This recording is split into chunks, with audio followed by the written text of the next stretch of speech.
Welcome back to some more Umineko When They Cry.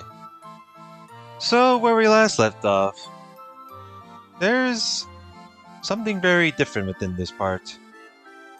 We are now going through another backstory, and we also have, and then there's also the new character that goes by Claire, in which she's not only the vessel that is supposed to sort of, you know, be like Beato with the sword, or better yet, personify her. But not only that, but she's also the counterpart when it comes to Leon and all that. And it's supposed to go back to where she's explaining everything about how this all happened, taking back in mid 1970s. So we'll see, because we're talking about the so-called culprit. Although if Although I feel like this so-called culprit, it was kind of maybe it's kind of giving me the hint somewhere around like the very first It was either the first episode or like fifth or the fifth episode and such. So pretty interesting. Let's continue. All of the kids in the Fukuin house are supposed to treat each other as family. Because of this, everyone hides their original names and uses their new blessed names. Maybe because this something character is in the word Fukuin. That character is almost always combined with at least one character from the child's original name to make their new name. Oh, I see. So, Canon is the nickname, but which is supposed to be like the blessed name? Is that how that goes? Like just like with Shannon, but it's a nickname to disguise it. Because Shannon, from what I recall, the real nickname is Saya. And then Canon's real name is oh,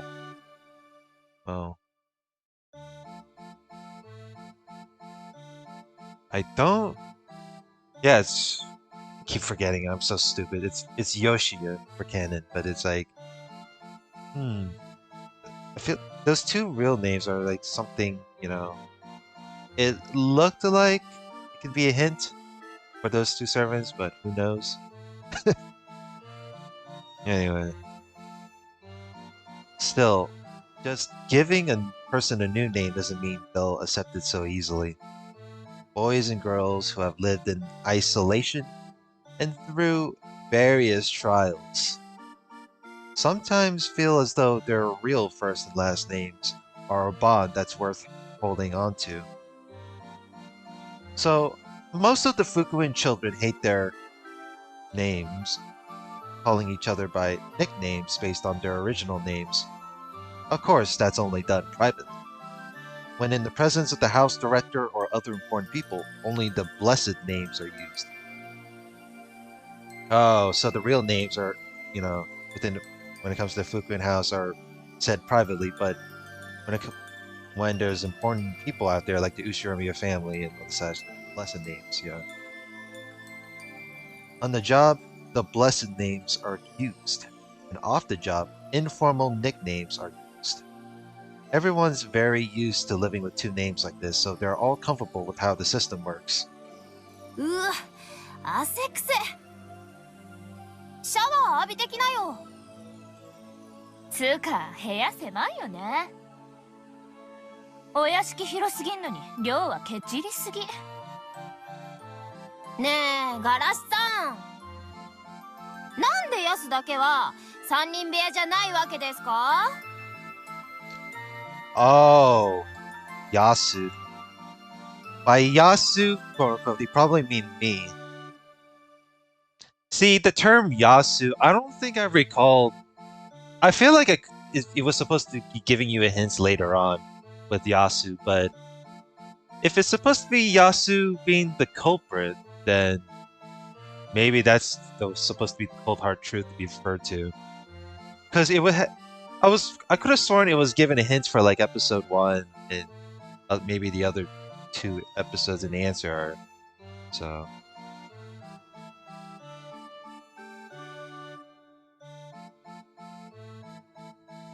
So is it So Yasu as in Yasuda, or is like Yasu, or either way? I guess the nickname would be Yasu. They probably mean me. I can't remember my parents at all since they were gone as far back as my memory goes, but I was given the last name Yasuda. Well, and apparently my nickname comes from that. 知らないわよ。部屋の割り振りは源氏様が決めてんだもの。私だって納得いかないわよ。ですよね。普通22にしますよね。That's funny. All of the Fukuen house residents are going a 3-room dorms, but when they see Yasu with Shannon, the 2-room dorms, like they get jealous. つうかさ、ヤスって何者なの？ Excuse me. お嬢様と学校通うのが仕事みたいなもんだし。語学友ってやつ？さっぱりだわ。Of course, on days when I am given work, I return to the mansion right after school and work alongside all the others. I help out with caring for the garden and cleaning up the mansion. I can't do any jobs on my own, so I'm always just helping out. Maybe because I'm young, the adult servants are always kind to me. My fellow Fukuin servants don't seem too happy about that, though. 熊沢さんって明らかにヤスにだけ甘いよね。というか孫か何かと勘違いしてるよ、あれ絶対。これで同じ給料もらってるとかマジありえないわ。意味わかんない。あんたに学校あるのは分かってるけど、一応は使用人なんだからね。いつまでもお手伝い感覚じゃなくて、早く一人前になって私たちと同じ仕事しなさいよね。私たちいつまでもあんたにだけ甘くないからね。No words. I have been trying my best. However, I'm not very strong yet, so I can't carry heavy things. I can't carry a lot of things either.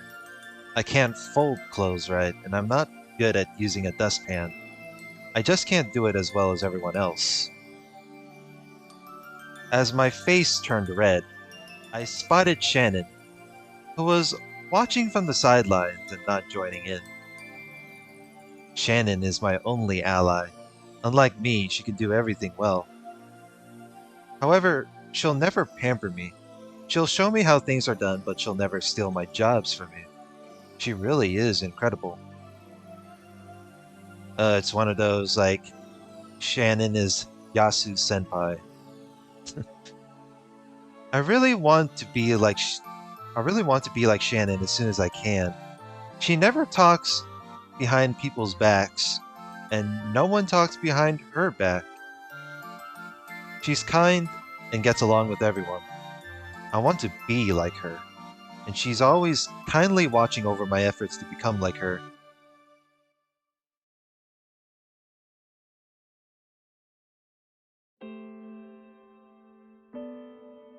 Why did I end up here? わからない。 Though I'd just been muttering to the ceiling, Shannon gave me an honest answer. 神様のおぼし飯だとしか言えないよね。 Is this another test from God? うん。あなたを立派な人間に育てるための試練だと思うの。だってあなたは選ばれた特別な人だもの。 I special. 特別だよ。だって他はみんな大きい人ばかりなのに、幼い中からあなただけが特別に選ばれた。Why am I the only one who's little?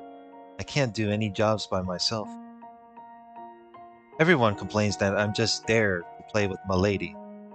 And yet, Madam made it clear that I am not to think of Milady as a friend or speak to her in a casual manner. あなたはみんなより10も幼いけれど。ということは、みんなと同じ年になるまでここで頑張ったなら、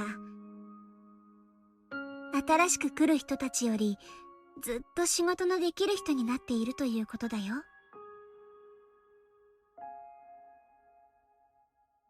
源氏様にも認められて、あなたは新しく福音の家から来る人たちに仕事を教えてあげるリーダーの役になるの。そしてきっとみんなに尊敬されるわ。その頃にはきっと奥様にも認められて、親方様や旦那様にも認められるようになってるよ。それがあなたの未来。You mean like the ugly duckling becoming a swan? That is the pretty interesting analogy, you know. そうかもしれないね。だってあなたが後宮家の使用人に選ばれたのは本当に不思議だもの。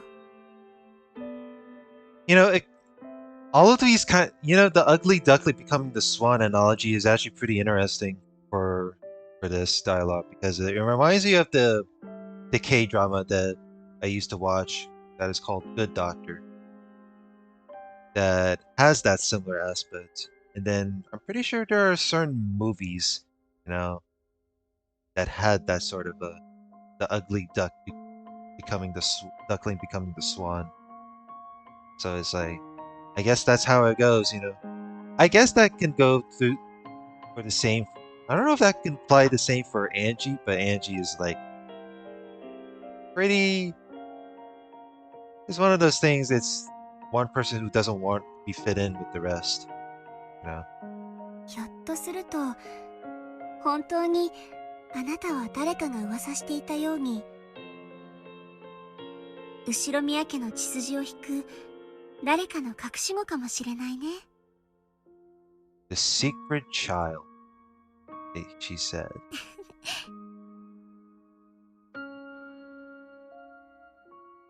Shannon laughed, saying, "Wouldn't that be cool? And then you'd be super rich too." But that didn't seem quite right to me.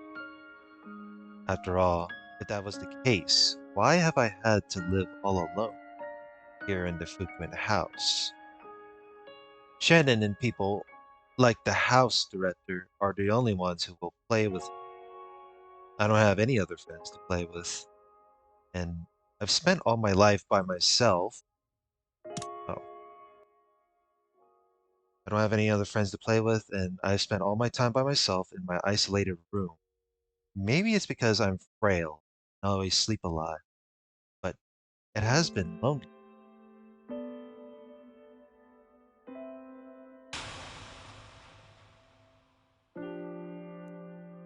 Tragic. ねえ、源氏、あなたは何をどこまで知っていたの？ How much do you know about this person? This rookie of a servant? 君は黙して何も語らないけれど、いつもすべてを最初から知っていたんじゃないのかい？ No words. 19年前、赤ん坊を抱いた使用人が転落し、君は夏日から報告を受けたね。そして崖下へ行き、まだ赤ん坊が生きていることに気づいたんじゃないの？生きているか死んでいるか、そのような判断は私にはできかねました。That's so. それを判断したのは誰？ Yeah, who's responsible to make the qualifications? 決まってるわ。お医者様よ。What fucking Dr. Nanjo out of all things. どうなの南條先生？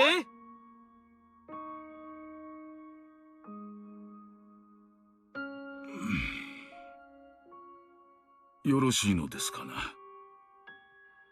私が語っても。I mean, you're like the family doctor of the mansion, so. 先生の口からお願いできるのであればお願いします。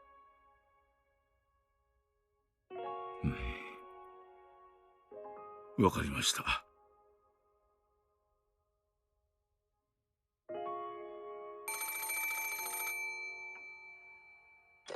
事故の時すぐに源氏さんから連絡が入り、秘密裏に診察するように念を押されました。An examination in secret. 秘密裏に？どうして？クアドリアンのベアトリーチェさんも、そしてその子供である赤ん坊も戸籍のない存在しないはずの人間でした。公になればいろいろとまずいこともあるでしょうな。赤ん坊に戸籍を与える準備は進めておりましたが、その時点ではまだ至っておりませんでした。死なれてはどうにも困る時期だったのです。では落ちた使用人は単独事故の扱いに？夏日は目して語らない。簡単な工作さ。でもその赤ん坊は生きてたのね。I mean, there's no way the baby would die while the servant was holding it. Look, the servant's body is big enough to where, like, the baby, where it would cushion the fall. I don't know how it can apply to this kind of logic, but that's what I thought back then. You know, on the 5th episode, I was like, there's no way the baby would die alongside with the servant while it fell off the cliff, but I could be wrong. さようです。無論大怪我でしたとも。Oh, it was just gravely injured. あれだけの怪我をして生きながらえたのは奇跡でした。もう少し何かの角度が違えば、あるいはもう少し源氏さんが運び込んでくるのが遅かったら、あらゆる奇跡が集まってその赤ん坊は生きながらえていたのです。It survived at a low probability. 私は諦めていました。まさか生きているはずがないと思ったのです。でも生きていた。生命のなんと力強きこと。I mean, not all life forms are strong and resilient. No. これは運命。生き延びてやがては何かをなせという運命。はい。私はこれを何かの運命だと思いました。六軒島で生涯を終えられたクアドリアンのベアトリーチェ様の血がこの子に何かを託し生き延びさせたに違いないとそう思ったのです。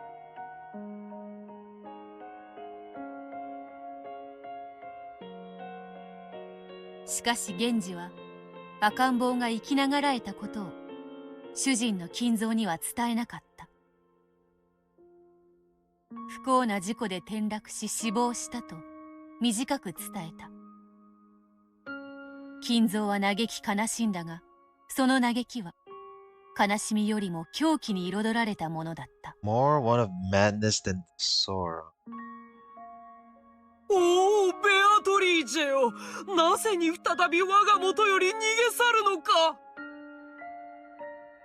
今度こそ過ちを繰り返すまいと誓ったのに、なぜに。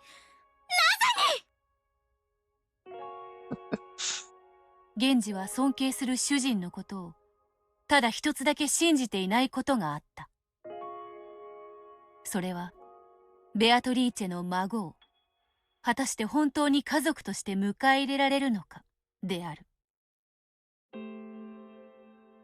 源氏はクワドリアンのベアトリーチェにもずっと仕えていた。その胸中についても詳しかった。彼女が金蔵の寵愛を一身に受け、父として敬愛していたことも。しかしそれは金蔵のそれとは異なった。金蔵は彼女をベアトリーチェの生まれ変わりと思い、亡きベアトリーチェへの万感の思いの慰み者にしようとした。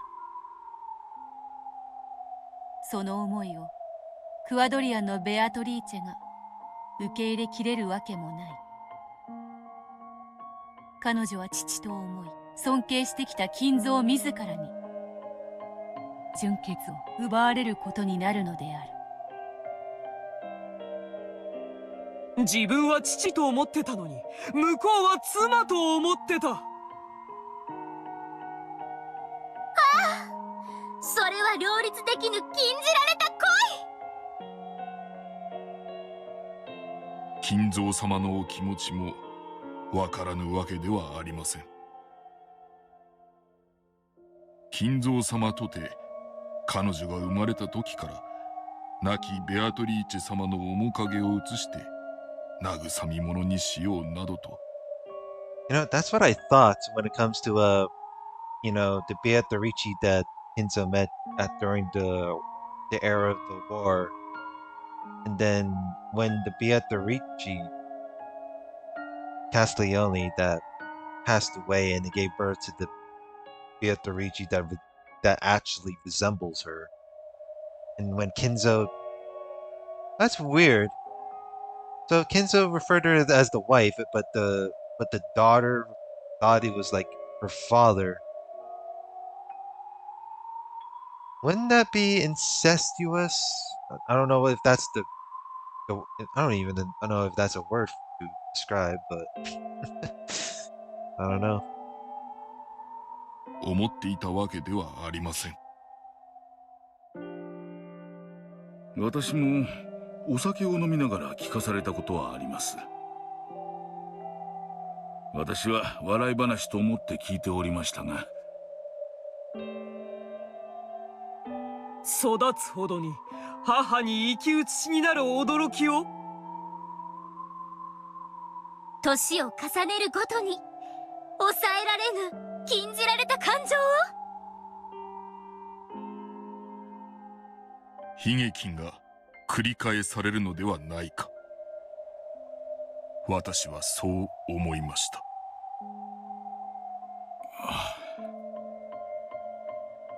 ベアトリーチェ様は苦しんでおられました。しかしついにご自身の気持ちと金蔵様の気持ちが違うことに理解が及ばなかったのです。私はベアトリーチェ様より何度も胸の内を打ち明けられ相談を受けました。しかし私には申し上げられませんでした。それは確かに言えないね。父と敬愛する人があなたを死んだ母の代用品にしようと思ってるなんて。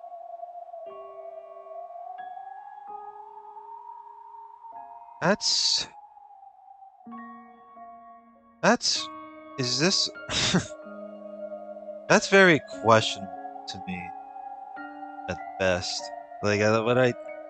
That's what I question. That's what I already questioned that. So 一応金蔵さんの名誉のために申し上げる。 He wants to tell the Kuadorian Beatrice, which is the daughter, to, to be referred as the wife. 金蔵さんも苦しんでおられた。 Like, I get the point, like, he's going through shit, but is a bit weird. 生き写しになる娘が娘と思えなくなると苦しんでおられた。私は父として愛しなさいと助言した。金蔵さんも理性と良心に従い抗われたと思う。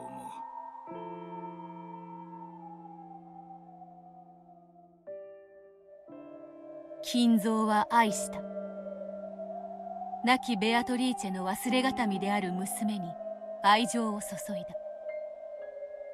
父として注いだ。しかし、ならばなぜに娘に母と同じ名を与えたのか。ああ、金蔵の罪は彼女が生を受けた時より始まっているのだ。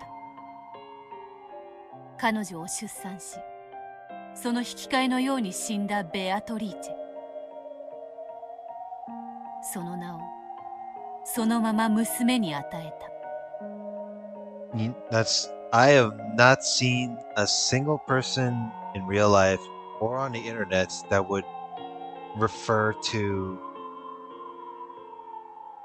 the son or daughter referred to as the same name as his wife. Yet. 金蔵は彼女が生まれたその瞬間から彼女をベアトリーチェの生まれ変わりだと決めていたのである。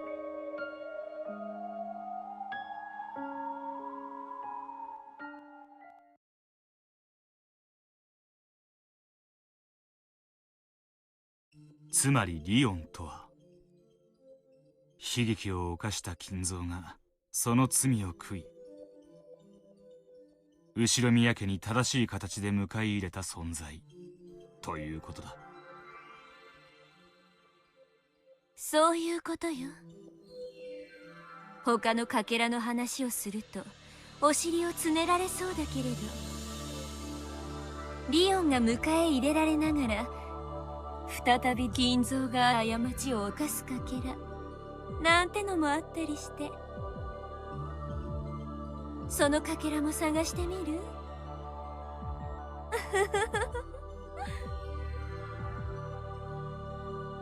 I mean, even if Leon would be accepted again, then I mean, even if Leon, that's just going through just coming through.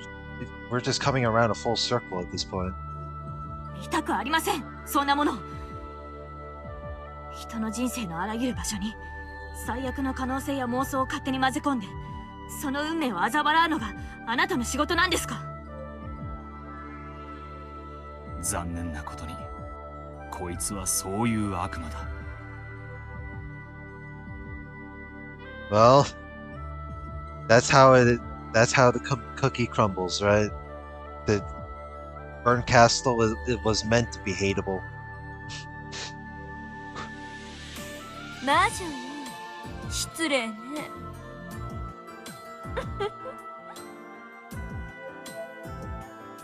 源氏はそういう最悪の未来を予見し、より良い未来になるようわざと赤ん坊は死んだと虚偽を伝えたというわけだ。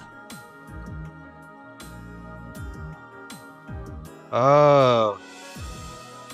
So, yeah, that's the thing, right? So it was hinting like, oh, the baby died, but however, later it was just a fabrication to know that. Excuse me. Yeah. そうよ。実の娘に手をかけてほとぼりも冷めない男よ。Because the baby had survived by sheer luck, then Genji had to like come up with a backup plan. You know, making sure. You know. ベアトリーチェの気持ちを知り同情していた源氏は金蔵のことをたやすく信じることができなかったの。金蔵の忠実なしもべである源氏がか。源氏は公私をしっかりと使い分けられる男よ。金蔵に忠誠を尽くす一方で娘に対して犯した過ちは容易に許されるべきではないと思っていたわ。かもな。源氏はリオンの存在が容易に知れることがないよう3つも年齢を詐称させている。確かにこの世界の私は1976年に小学校入学になってる。その年には自分はもう4年生になってるはずです。病弱だったことが理由にならないなら、源氏はおそらく入念に生まれ年もごまかそうとしたんだろう。19年前の赤ん坊のことを金蔵だけでなく夏日だって簡単には忘れないはず。そこにその年に生まれた不審な幼い使用人が入ってきたら、夏日の女の勘はピンときたはずだ。Really?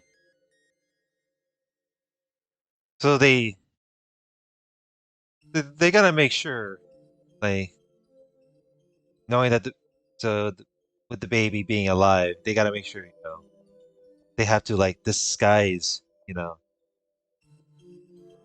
Leon or according within the story within the tale within the mid 1970s, to disguise the age of the person just to actually register within the as a servant.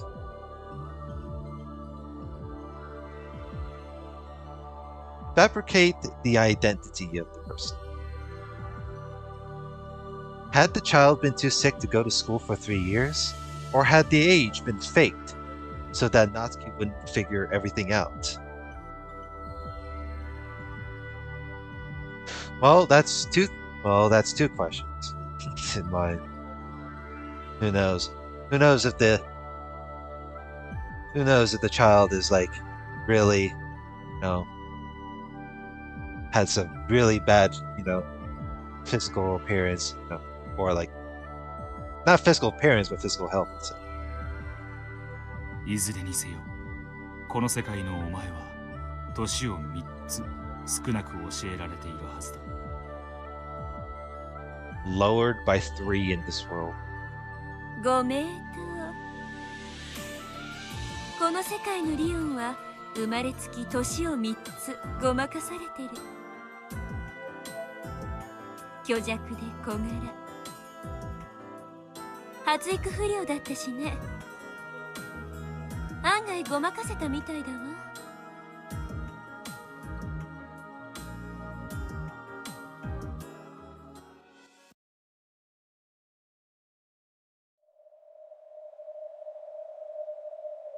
源氏は見届けねばと思った。金蔵が果たしてベアトリーチェの子を子として受け入れられるや否や、適齢になるまでを福音の家で過ごさせ、幼き使用人として呼び寄せる。父も子も互いに互いを知らない。源氏は思った。An idea? もしも真に親子の愛情があるならば、金蔵はこの子に亡き母と娘の面影を見るだろう。そして誰に明かされずとも親子の絆を取り戻せるに違いない。そう思った。あるいはその時はやがて自然に訪れるだろう。その時に父と子に真実を話せばよい。その日がやがて訪れることを信じて、源氏は何も知らせず教えず運命の日を待ちながらベアトリーチェの子を見守るのである。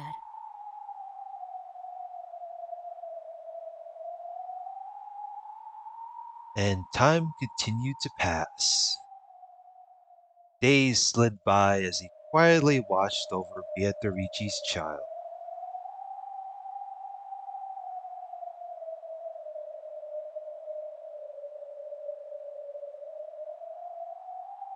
Another chapter concluded. The 第 first 2章 friend. 初めての友人。 Oh, we're going through 7 more chapters. There's a lot of ads through on this one, ヤス、 huh? Oh boy. We are going through a really big backstory in this one, huh? Holy shit. Okay. Chapter 10. Okay, we are definitely around the halfway mark in this one. Oh, the servant that resembles Satan. No pun intended. Is talking to Yasu. あんたちびぼうきどうしたの？ That's a good question. 窓枠掃除用に使ってなかったっけ？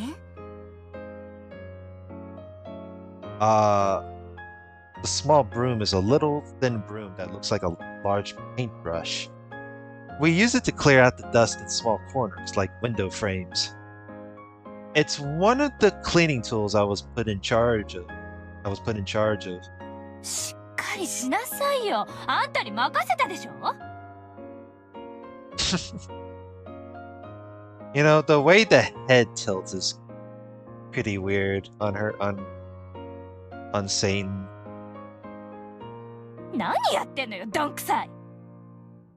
Like I can't really get over that sort of a sprite copy and paste assets there. ほら、急いで探しておいで。奥様に見つかる前に、急いで。どうした？ヤスがちびぼうきまたどこかでなくしてきたのよ。 Uh-oh. こいつ物をなくす天才。だからヤスに物を持たすなといつも言っている。そいつはそそっかしいからいつも物をなくす。一生懸命やってるんだから、そんなこと言っちゃいけません。ほら、急いで探してらっしゃい。待ってるから。Shannon trying so hard to cover her ass. You know, I know Leon's supposed to be the counterpart to the culprit at hand or whatever, Claire. When they think of Yasu, I always thought Yasu would be like a chick name, but it could be either or. I don't know. Okay. Not wanting to hear my fellow servants complain even more, I spun around and headed off. If you lose a tool, you get in trouble. If no one knows who did it, we all get yelled at. Man. It's like a domino effect. So one of them will probably tell Madam that it was my fault. Still, it really is my fault that I lost it in the first place. I wonder when I lost it. When? That's just how I felt when Don't you hate it? When at the time you forget to... When you forget one thing in mind and you don't know where you put it. We cleaned out the entire chapel today.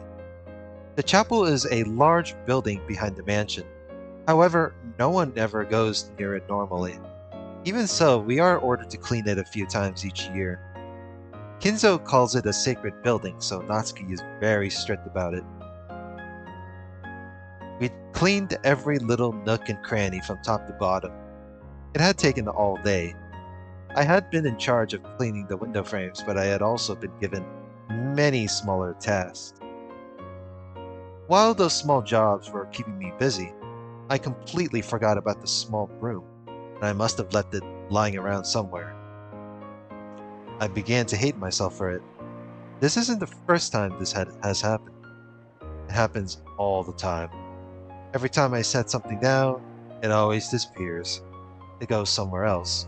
Vanishes. I thought it was probably the witch, Beatrice, pranking me. The ghost of the witch gained the power from Rokenjima's evil spirits and was reborn.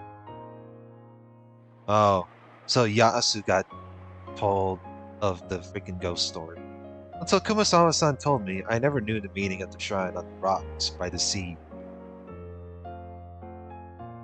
熊沢が語りしは漁師たちの間に語り継がれし古き古き物語。 Obviously. かつて六軒島は悪食島と呼ばれ、 We already know the tale of the Akujikishima. 人の魂を喰らう恐ろしい悪霊が住んでいたと伝える物語。ねえ熊沢、僕たちにも聞かせてよ。恐ろしい恐ろしい六軒島の悪霊の物語よ。いいですともいいですとも。六軒島はかつては小豆島という名でした。Azukishima. でももっと大昔の呼び名は悪食島でした。島に近寄る船乗りを海の底に引きずり込んで魂を喰らうと噂されておりまして。Dragged down to the abyss of the sea. そんな恐ろしい悪霊がこの島にいるんでございますよ。Oh my. それは熊沢の好む定番の怪談。 Scary. 新しい使用人がやってくるたびに聞かせるお約束の怪談。普段ならばくだらないと笑い捨てられるそれも、後宮家の屋敷以外に何も存在せず、嵐の夜には不気味なうなりを聞かせるこの寂しい六軒島では、誰もが神妙に耳を傾けるのだった。 They all believed it in face value.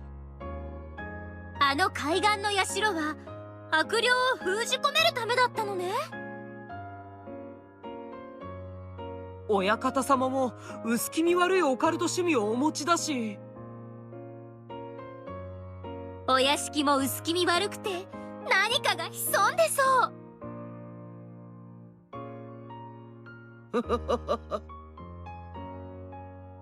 そうですとも。True.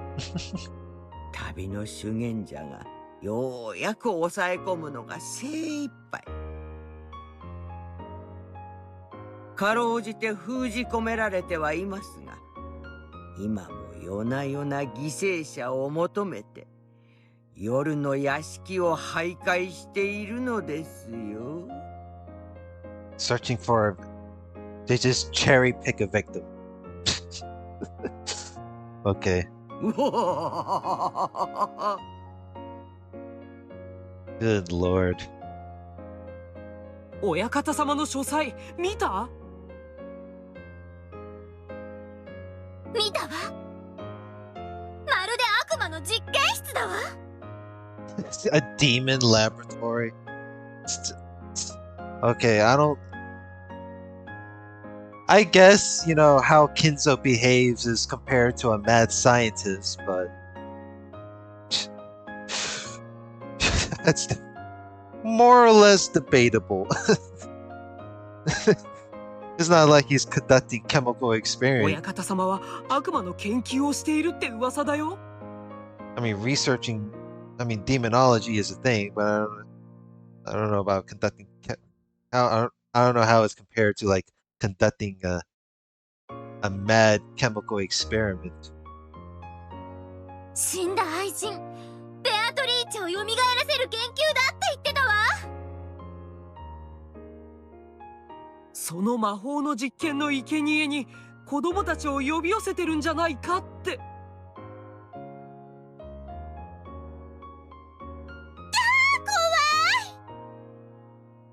親方様に一人で書斎に来いって言われたらどうしよう。なんかね、昔書斎に行ったまま帰ってこない子がいたらしいよ。きっと亡霊のベアトリーチェの新しい肉体にする実験の犠牲になったんだわ。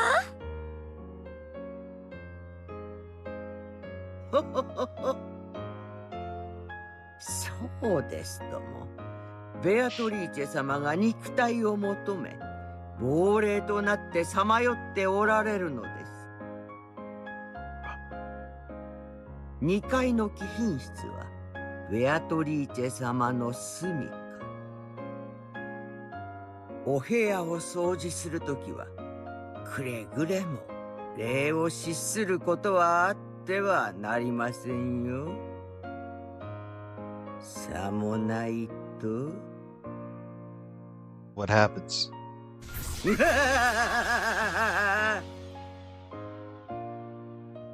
Wow. Nice jump scare. It's like, okay, what are you gonna do? Oh, jump scare in your face. Oh man, fucking Kumasawa. Holy shit. 思春期の想像力たくましき少年少女たちにとって怪談は恐ろしいながらも魅力的なおとぎ話であった。一つの物語を共有し共感することで連帯感が生まれる。すると共感は義務となり、それを受け入れることが共同体に加わる通過儀礼のようになる。ずっと昔からそれは繰り返され受け継がれてきたのだ。ええ。私も六軒島でお勤めをするようになってすぐにその話を熊沢さんや先輩方に聞かされました。僕も聞かされたよ。主に姉さんにね。Wow, fucking cannon just appeared out of nowhere.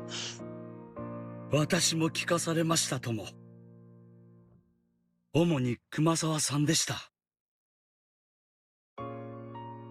臆病そうなシャノンはともかく、男の子のカノンや大の大人のゴーダまで怪談を信じたの？僕は別に信じてたわけでは。Well, it's not really. 怪談やジンクスなどはどこの職場にもあるものです。私がかつて勤めておりましたホテルにもいくつもそういう話がありましたとも。つまりバカバカしい話だと思って気にしなかった？空気を読むってとこはあったかもしれないですね。怪談もジンクスもその職場のローカルルールです。それに新参者が背けば打ち解けることはできませんからね。そういうこと。魔女なんているものか。バカバカしいなんて言うと姉さんと喧嘩になるからね。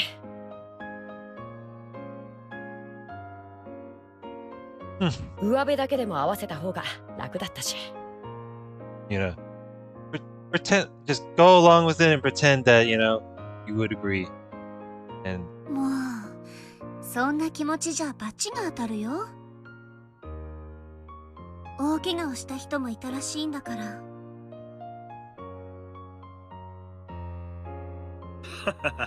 そんな感じでどこの職場でもそういう話はあるものです。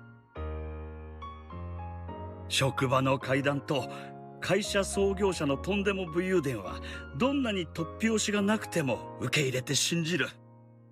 All right, the so-called servant who has a curse and then got injured from like falling down a flight of stairs or some shit like that. それが新しい職場に溶け込むということですとも。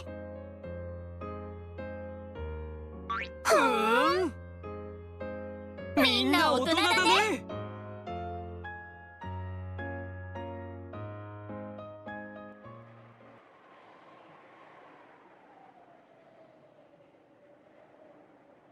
Well, another recording ended off.